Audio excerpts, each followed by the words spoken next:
Welcome to the second edition of the online Kirloskar Vasundhara Ram Nadi Festival. This year, the pandemic has forced us to conduct the festival virtually once again. But like the first edition, we bring to you different aspects of the Ram Nadi, the at-risk, elusive river of Pune. You will hear from the locals about the Ram Nadi while you ponder about plans and suggestions from experts. You will visit different stretches of the river and see exactly what the current status is. We begin the day with Madhav Chandrachud, the chairman of the Kirloskar Vasundhara International Film Festival. He worked for several years at Kirloskar Oil Engines Limited, where he held different managerial positions, finally superannuating as the vice president and head of the strategic business unit, which he shaped for quite a few years. He is currently the president of Kirloskar Proprietary Limited.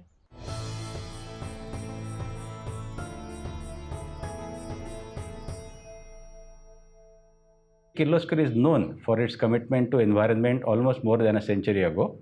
We started with Kirloskar Vasundhara Festival almost about 15 years ago, and it faced a great success, not only here but in almost 22 cities in India. After that, we embarked 5 years ago on Kirloskar Vasundhara Eco Rangers, which is a program for collegians, and Green College, Clean College Trophy was instituted, which earned a big success.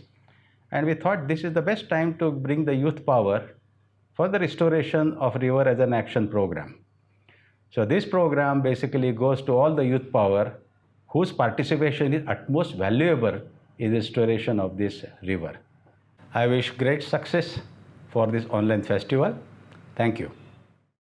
We are now joined by Aarti Kirloskar, the convener of the Ram Nadi Festival.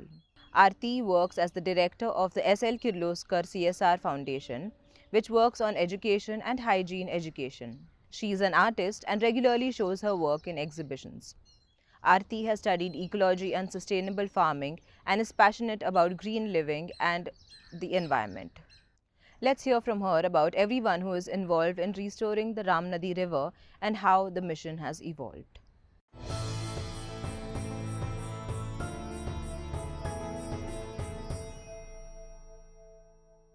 Ram Nadi is a very important river of Pune. It's about 19.2 kilometers long.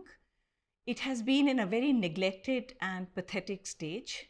The Kirloskar Vasundhara team decided to restore it, and about 3 years back, we started the Ram Nadi Restoration Mission. We are fortunate to have the support of 12 environmental organizations, thousands of students from 33 colleges and 25 schools, employees and families from 3 Kirloskar Group companies, a number of eminent experts and people from visual and print media. The sole aim of this mission is to bring back the glory of this small and beautiful river. We are also attempting to reform in such a way that improves the relationship of the river with the people. The idea is to reform our relationship with the water. We are working hard to restore Ram Nadi as far as possible to its original continuous pure flow. We are trying to develop a model for restoration efforts across the country. I am sure that after seeing what we are doing at the Ram Nadi mission, you will be inspired to look to see how you can work for the betterment of the river. I welcome you all for our second edition of the Ram Nadi Festival. We are thrilled to have Professor Vijay Paranjpe with us for the inauguration of the second edition of the online Kirloskar Vasundhara Ram Nadi Festival. Professor Paranjpe is the president of the Gomukh Environmental Trust for Sustainable Development, which works on water resource management and has been assigned to create several reports for the government of Maharashtra. Professor Paranjpe retired as a professor of environmental economics from Wadhwa College, Pune, and he has authored and co-authored several books. He is the co-author of the book Traditional Water Management Systems of India and the author of the book High Dams on the Narmada.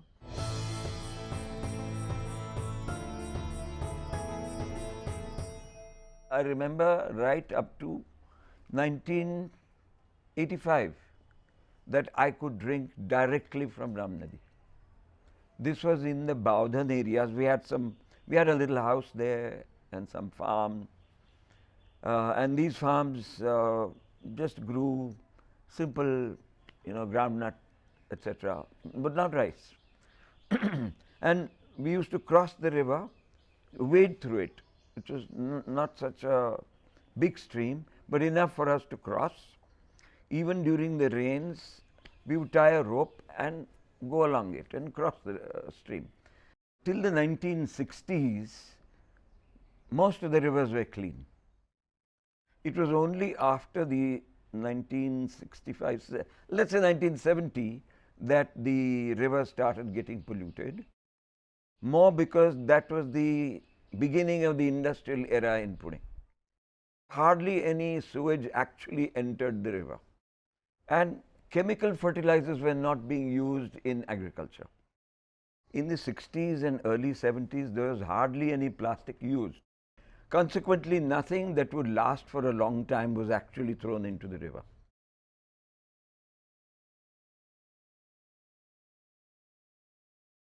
There are 6 rivers supplying water to Pune, Pune metropolitan area, that is.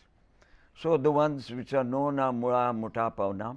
There is Ram Nadi and Dev Nadi, which we are familiar with, and one out of those we are going to try and restore to its pristine glory.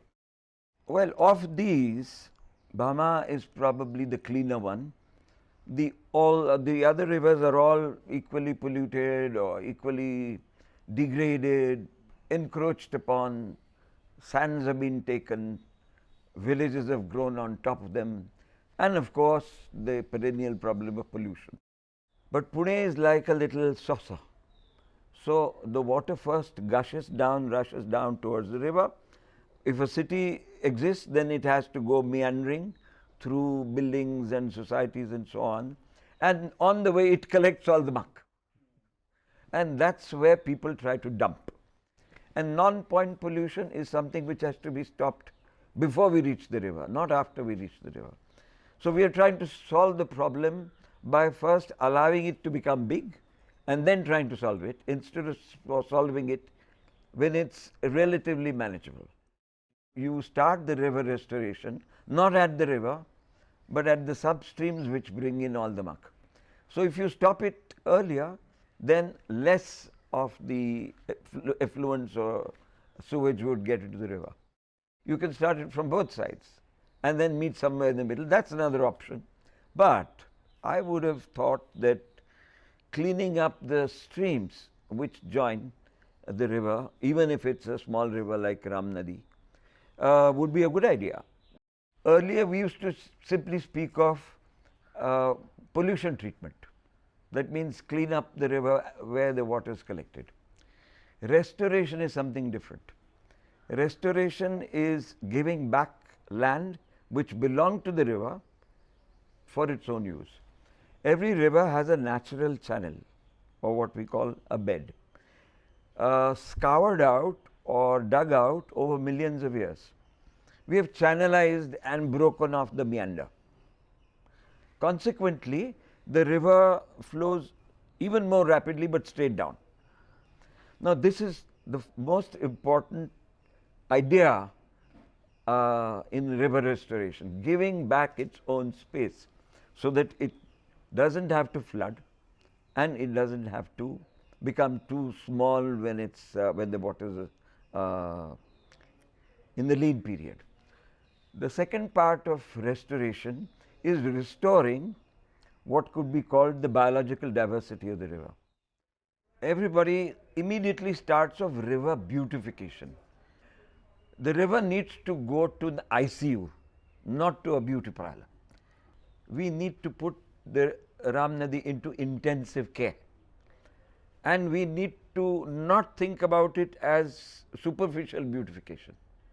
It is beautifying the river from inside, and that is the river underneath, on top, and so on. As cities have evolved, instead of people going to the river, they have turned their back towards the river. This has to change, and this is part of mental restoration of and understanding of the river. So, please do not turn your back, face the river, and you will improve it. During this festival, we will visit the source region of the Ram Nadi and discover many stories from here passed down from one generation to the next. We will join a walkthrough of the Pashan Lake with experts and also hear a restoration plan for the lake. But before all of that, let's begin with a complete overview of the Ram Nadi in the Ram Nadi Parikrama.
Despite all the hurdles brought on by the COVID pandemic, the Ram Nadi restoration mission has been able to continue its work for the river. Let's watch everything that has happened for the river since the beginning of this mission.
After plantation drives of native plants were done, the Ram Nadi Restoration Mission wanted to ensure that these young saplings survived any onslaughts of nature and any other hazards.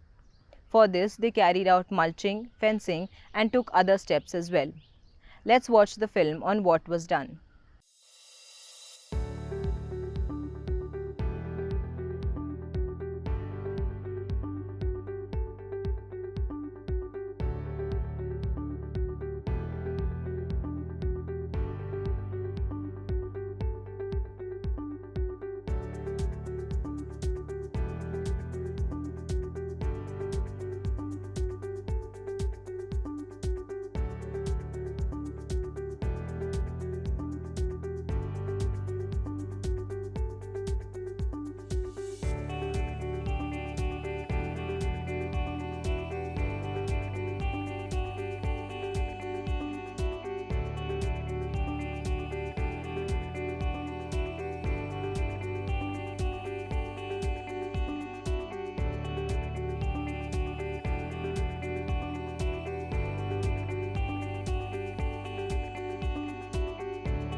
तर आज आपण ह्या किनाऱ्याची खाटपेवाडी तलावाच्या किनाऱ्याची साफसफाई केली आणि काही वृक्षारोपण केलेत.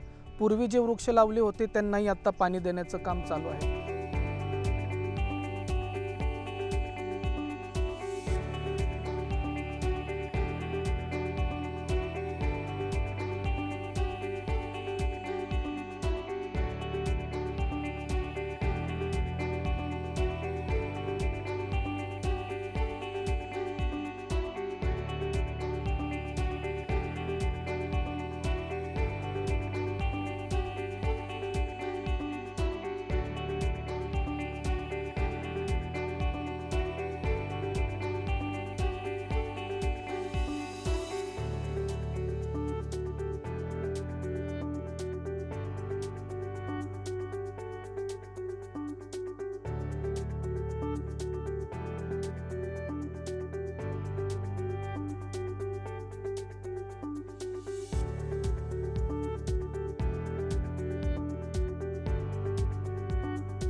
आज खाटपेवाडीमध्ये कोरोनाच्या काळामध्ये जी काही माणसं आपल्या गावातली गेली त्यांच्या स्मृतीप्रित्यर्थ आणि या भागाचं नदी काठ जो आहे याचं सुशोभीकरण होणं किंवा त्याच्यामध्ये एक हिरवाई नव्यानं अजून निर्मित कशी करणं या उद्देशानं हा कार्यक्रम त्यांनी आज आयोजित केला आहे.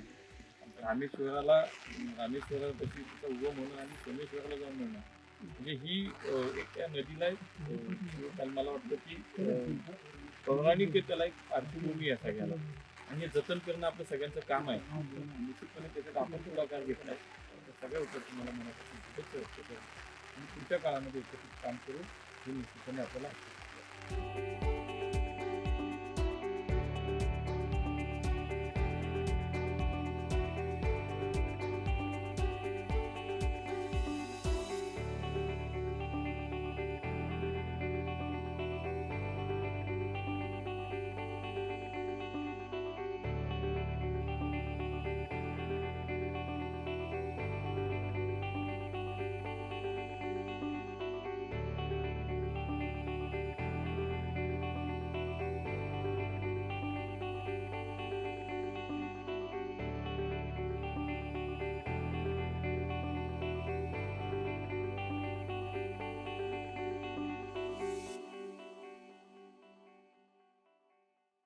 Natural farming is an excellent alternative to chemical farming and is being promoted by dedicated practitioners like Anil Gaikwad. Mr. Gaikwad is the founder member of the Ram Nadi Restoration Mission. He is the founder of Vasundhara Swachhata Abhiyan. VSA works on clean air, pure water and safe food. Let's hear about natural farming with Anil Gaikwad.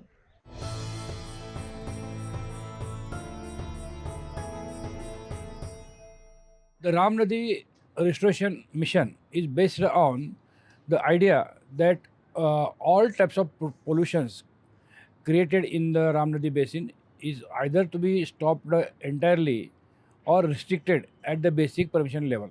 Many types of pollution taking place in the Ram Nadi river basin. For example, wastewater generation, then domestic waste, kitchen waste, plastic waste, etc. The pollution due to the chemical fertilizers and pesticides used in the chemical farming are also important factor that affecting the health of the Ram Nadi. Here, the contamination due to the pollutants either on the surface or subsurface water bodies is taking into consideration, and to avoid this contamination due to the chemical residues generated in the chemical farming, we propose the method of Subhash Padekar natural farming. Actually, Subhash Padekar natural farming, that is SPNF, is earlier called zero budget natural farming. The zero budget natural farming is named because in this method almost all inputs are available in almost very economical way. Mr. Subhash Padekar has been awarded with the Padma Shri by Government of India. Also, in last two budgets, our Prime Minister Mr. Modi also has given importance for to promote these methods in the India to avoid huge cost involved in the using of the chemical fertilizers or pesticides in the Indian farming. More than 40 lakh farmers are following the practices of the Subhash Padekar natural farming across the India. I am also one of that, and I am adopting these practices for last 10 years in my farm, in my own farm in the Satara district. Ghana Jivamrut, mulching by biomass and creating the microenvironment are the major pillars of this natural farming. Chemical testing report of the any soil in the India, it can be shown that all the nutrients required for the plants or crop are readily available in our soils, but these are not in the available form required for the plants, and that available form is being made by the bacteria contents in the soil. And here, due to the adopting the chemical methods of the farming, almost all the bacteria culture which used to be there in the soil of the Indian farming is not there now. And using the Ghanijamrut and Jivamrut, which is made out of cow dung of the Deshi, cow dung and urine of the Deshi cows, almost 300 to 600 crores of the bacteria are there in the 1 gram of the cow dung. And while making the Jivamrut, it has to be kept for the fermentation for 48 hours, and every 20 minutes this bacteria, the number of bacteria become double. So if we apply this Jivamrut, Ghanijamrut to the our farm, the number of bacteria is enhanced in the soil by huge quantity, and so these bacteria then make available all the nutrients in the soil to the plants, and so we need not go for the applying chemical fertilizers. That means Ghanajamrut and Jivamruts are a very good alternative for chemical fertilizers. Also, if required, we can apply Dashaparni Arka, which is made of out of 10 plants available locally. Also, there is options of the using the Nimastra, Agniastra, etc. Apart from that, there is a schedule for spraying of the Jivamrut and sour buttermilk, which also can be control the disease and pest which are creating damage to the crop. So the alternative for the chemical fertilizers is the Jivamrut, and alternative for the pesticides are mixed crop and Dashaparniarka, etc. Looking at the controlling of the disease, this natural farming is adopted the method of mixed crops as well as trap crops. It is found that due to the urbanization, land under cultivation is rapidly going in reduction, but there is enough scope for going for the terrace gardening by using these natural farming methods. As you know, there is a huge amount of area is available to go for the terrace gardening, and there are two important uses of the adopting terrace garden. One is that for this urban people, part of our daily food can be provided by terrace gardening, and this applying this natural farming method, 100% toxin free food can be made available. The second important use of this terrace gardening is that it can drastically reduce the heat isol zones in the thick population. Approximately 3 to 4 lakh people staying in the Ram Nadi basins. And unless 100% awareness created among these people, the Ram Nadi restoration mission is not possible.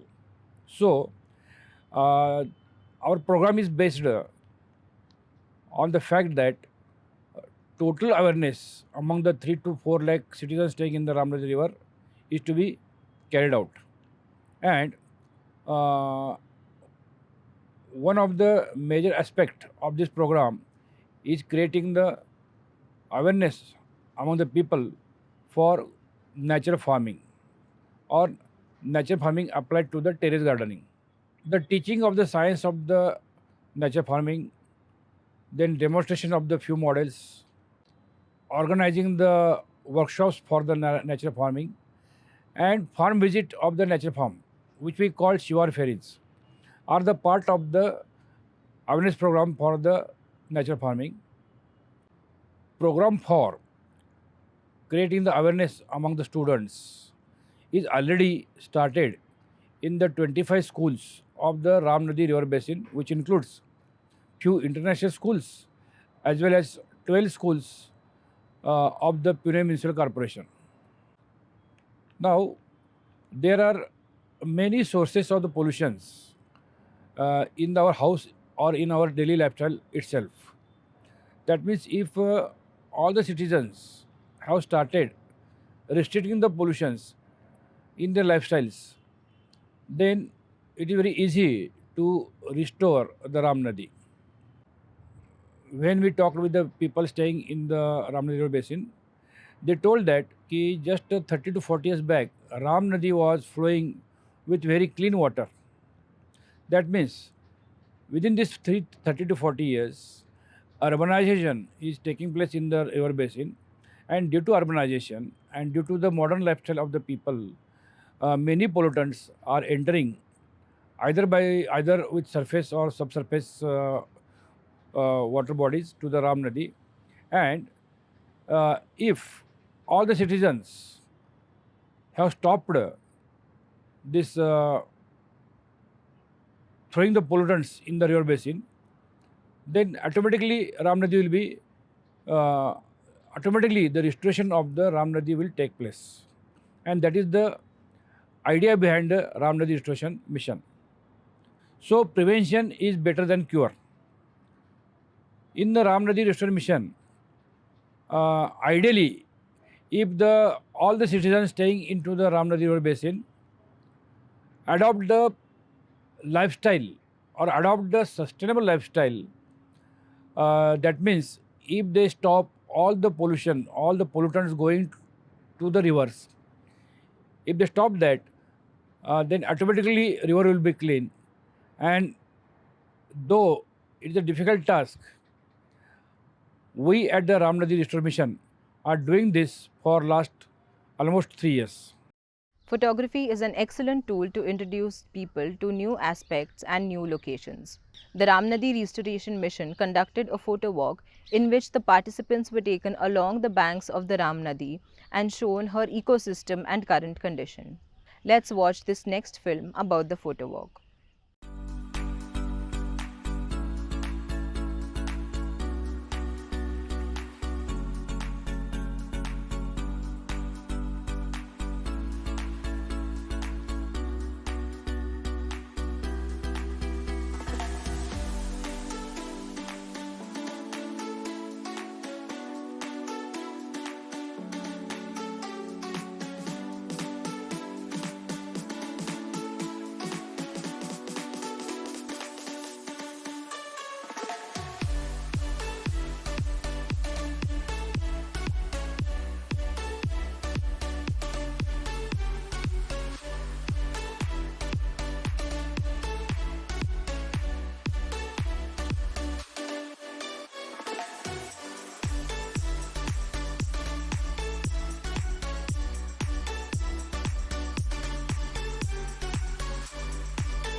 River restoration requires the combined effort of citizens, experts and officials. It can be done in an ecological manner as has been shown in different models across the world. We are now joined by Shailaja Deshpande, the founder director of NGO Jeevat Nadi, to talk about river restoration in an urban context. Let's watch.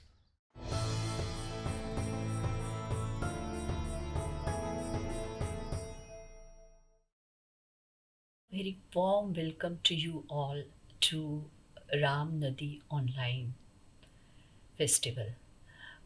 Today, I'm going to talk about restoration or rejuvenation of Ram Nadi and whether it is possible.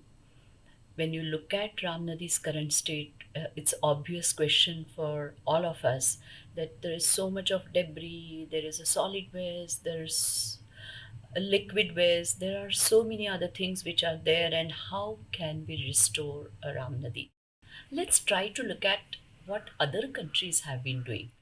So, on my left hand of your slide, the photograph which you see is a beautiful painting by Asher Duran in 1858.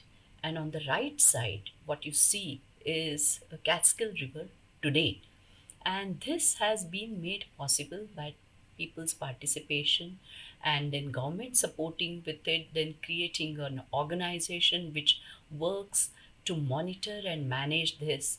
And believe me, today New York City's 90% of the water supply comes from Catskill and Delaware without filtering the water. The people get natural water. It's a potable quality water which they get in their own homes. And do you think this is unbelievable? But this is absolutely real. So, this is how a rejuvenation of a river is absolutely possible if we all come together, create a system, create a structure, we can rejuvenate our rivers. Building up the walls, we can control the floods, which is not going to happen. You can see the image in front of your, which is going to be on the slide, which shows if you embanked, if you straighten the river is going to surge. It's going to bring its level up and it's going to spread, and in fact there is going to be more of a urban flooding because the floods into the urban areas are not able to reach the river, and the river, because she is being cramped in the wall like a canal, it's a living river. We cannot forget the river is a living entity. So if you confine her within the walls, she is going to find a way, maybe upstream or downstream, where maybe at a local level there may not be floods, but it may impact either the downstream or upstream people. So that means mistake of one person, somebody else is going to suffer. Forget about those manicured landscapes where there is a plantation, man made plantation, or some beautiful garden which has been laid to make it beautiful. Instead, can we think beyond beautification? Can we think keeping the river into the center and not the human being? Because river is a life system. It provides life not only for the humans but all other non-humans which are living beings on this earth. River has lot of ecological processes. She meanders, she erodes on one bank, she deposits on the other bank, then there are potholes, uh, there are cascades, there are riffles, there are pools, then the sediment load which is coming into the river differ from place to place, location to location, which creates different habitats for living organisms. So always the biodiversity of the river is associated with the number of or the diverse habitats which the river has. So creating all those diverse habitats is one step towards the rejuvenation. In an urban context, let's try to look at our rivers through seven lenses. What are these seven lenses? First, obviously, is conserve, then restore, revive, regenerate, remediate, reform, and retrofit. Now you might be wondering what all these words or these lenses mean. Let's try to understand in a while. When we want to do any rejuvenation work with the rivers, we also need to balance between the conservation of the river and the usage by the community, how the community is going to use. For example, if on Ram Nadi, the people or the local people at Bhugav, Hukum, or Khatpewadi or near source region of Varpewadi, etc., uh, the people's demands for the river may be different than Baudhan, people staying at Baudhan. So let's try to understand all these functions as well as how they could be located in a given urban context. So, if you broadly think about Ram Nadi and flow of Ram Nadi, her hydraulics or hydrology is governed by number of lakes. See, from top to bottom, if you count the lakes, you start from Khatpewadi, then there is a wells in Bukum area, then at Bhugav there is a Chode lake which is on another stream, then you come down, you have Pashan Lake, you have Someshwaravadi Kund. So all these govern because these are all man-made. And yes, I forgot about Manas Lake too while talking. But when you look at these lakes, though they are man-made, they can create a great rain harvesting structure for the water security, as well as they can help in recharging the groundwater. Now, when you are thinking about the lakes, we also need to think about how the hydrogeology of Ram Nadi is. Ram Nadi is really rich with live springs, then shallow aquifers which could be recharged with little efforts. When you see it in today's context, what Ram Nadi Restoration Mission started was first addressing the Khatpewadi Lake, because 1972 onwards there was nothing done for that lake. So first was desilting of the lake. In the first monsoon in 2019, they immediately got the results, and Bukum wells also got water which used to get dry during the summer season. The second attempt, which was done by Ram Nadi Restoration, was creating a map for the Khatpewadi lake restoration, because the lake is not just like cut out like a bank, there are no walls. It has to have a gradient slope, then it also must have habitat. You have to create the habitats for roosting of the birds, because lot of migratory birds come over there. Then addressing the edges of the lake for so that the siltation doesn't happen again. So planting the grasses, hedges, plantation of the trees was the uh, thing which happened into the second stage. And now, currently, thanks to HV Desai College students and their teachers, faculty members, who actually created biofilters, because all this urbanization impact had created impact on the Khatpewadi lake by water pollution. So addressing this water quality, improving the water quality was another challenge, which was done by use of biofilters, where uh, there were rafts created with the help of some medicinal grasses and some plants which are now being floated into Khatpewadi Lake to absorb the excessive nutrients as well as other pollutants. So now that is helping out the lake to reduce the number of pollutants which are coming from the outside sources. When you arrive at a Vakeshwar temple, there are number of stresses in form of there are redundant structures into the riverbed, then there are some direct outfalls which are coming, then there is a dumping debris which is happening over there. But there are a couple of very good potential areas which are in form of the riparian zones which are on the left bank of Ram Nadi, and on the right bank there is a lot of civil use or the community uses, but there is one which is a very good potential live spring which the community has been using for years even today. So reforming all those potentials into usage of community as well as conserving the areas and protecting the existing riparian zones become a major important function for rejuvenation of the river at this stage. Now, we can remove those redundant structures, and the life spring which has been used by the community can be, re-modified into a proper usable thing which is not there.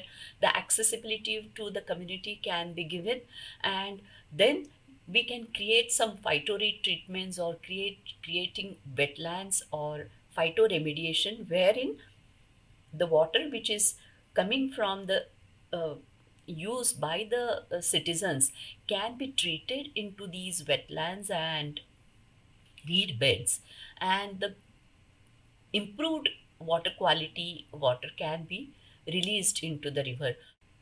So let's go to the third lens, revive and protect. Let's take an example for Someshwar Vadi, where Someshwar temple is situated.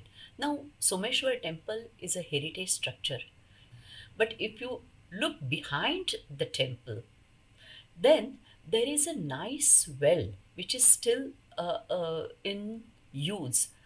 This well could act as a recharge area for reviving those shallow aquifers into this region.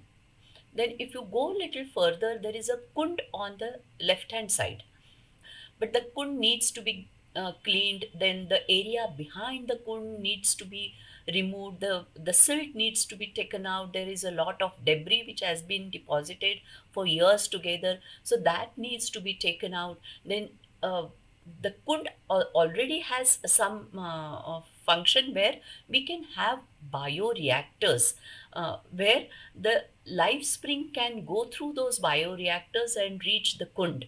So the kund can be utilized back again for the people, because the local people always tell us that they used to see the fishes into these kunds, which is possible because there are a lot of live springs in that area. Now the fourth lens is remediate. If you see Someshwar temple and the area between the Vakeshwar and Someshwar, a lot of solid waste enters through the river bed.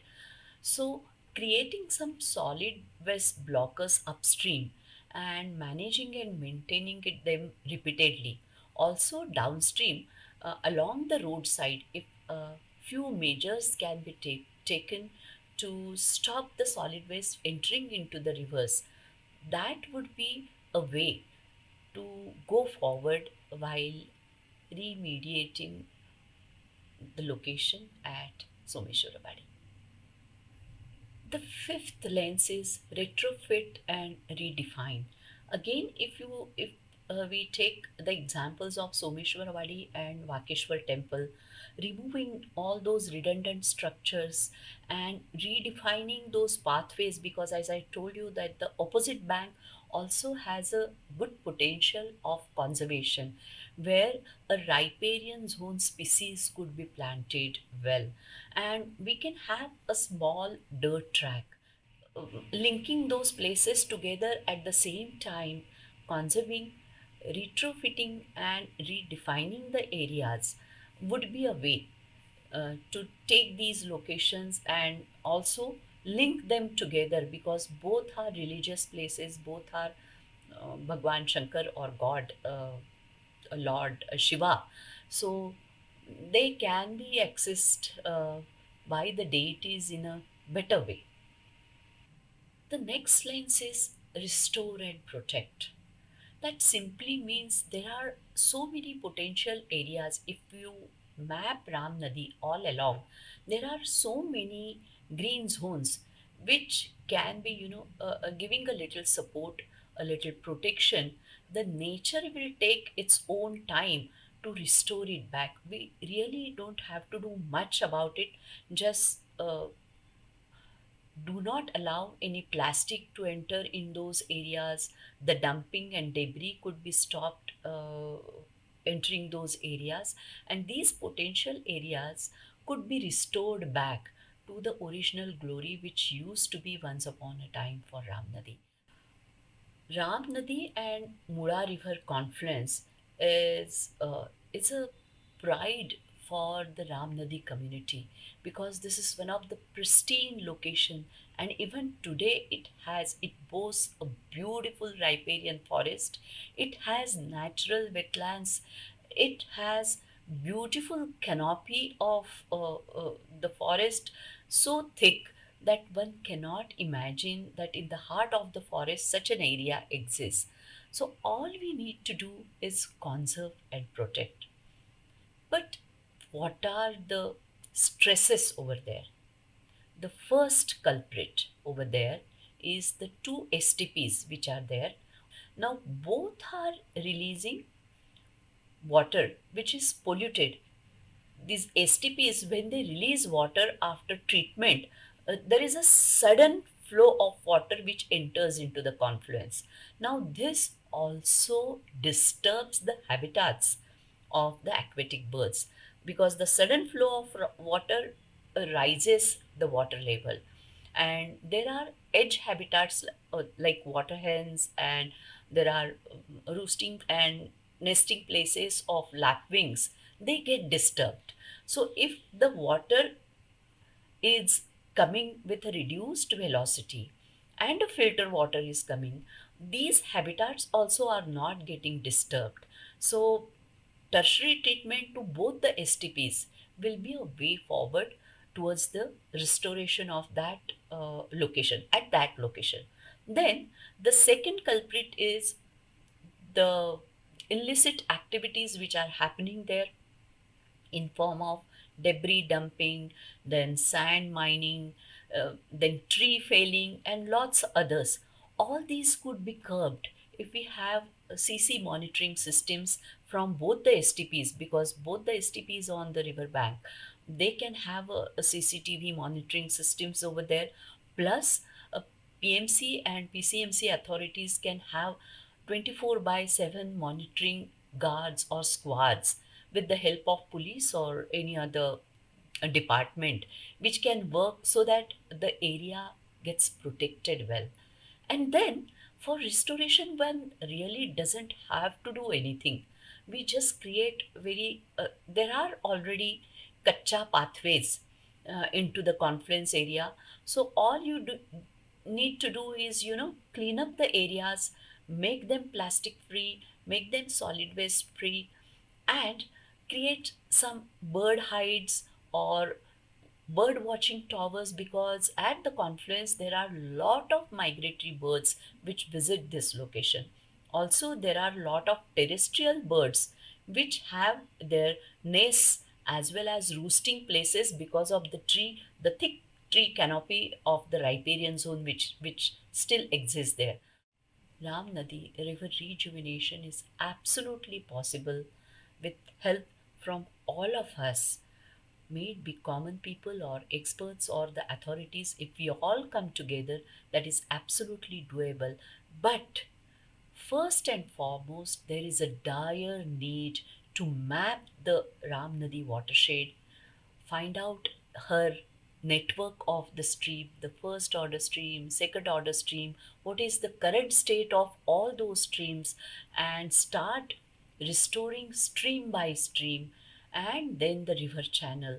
That will be the right way to go forward, restoring the Ram Nadi.